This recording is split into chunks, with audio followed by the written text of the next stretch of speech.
Sri Lanka's Minister of Power and Energy warned of extended power cuts of 6 to 8 hours daily next year if electricity tariffs are not increased. It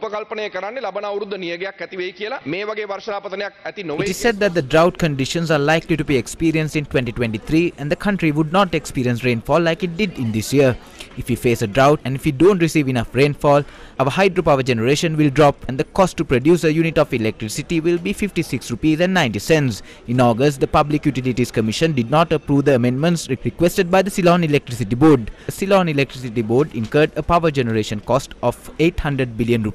However, the Public Utilities Commission of Sri Lanka only approved an amendment that would cover 500 billion rupees. The amendment alone came after 9 years and it cost us 423.5 billion rupees. This money must come from the treasury or the people. The Ceylon Electricity Board has only options. We are aware that the treasury will not grant an amount of 423.5 billion rupees. Either the tariff system needs to be updated to cover the costs. If none of this happens, the country needs to prepare to experience power cuts of 6 to 8 hours daily. The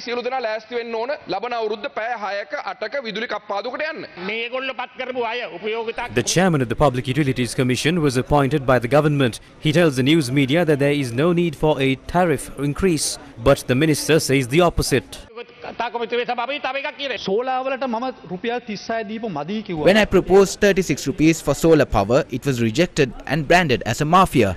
There is no mafia in solar power. If there are investors, propose rooftop hydro solar system and obtain the required amount.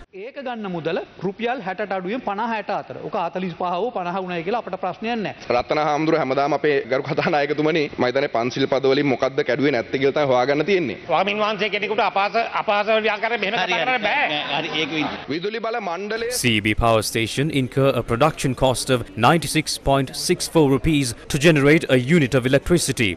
This is the reality. We need new power plants. We cannot install them at once. If we are providing continuous electricity, we need to amend the tariff. I will reveal about the Public Utilities Commission of Sri Lanka.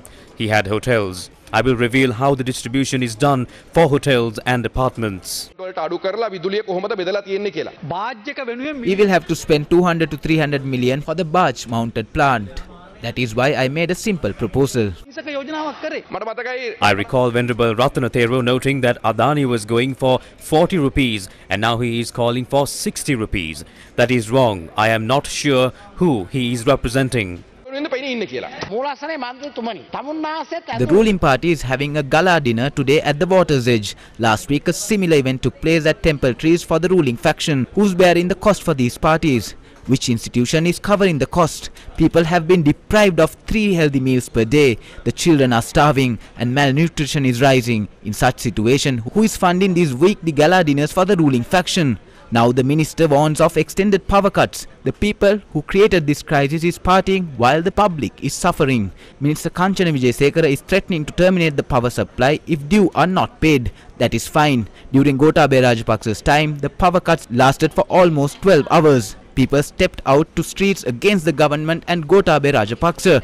Go ahead and cut the power for 24 hours and the same will repeat against President Ranil Wickremesinghe, who can then deploy the forces against the people.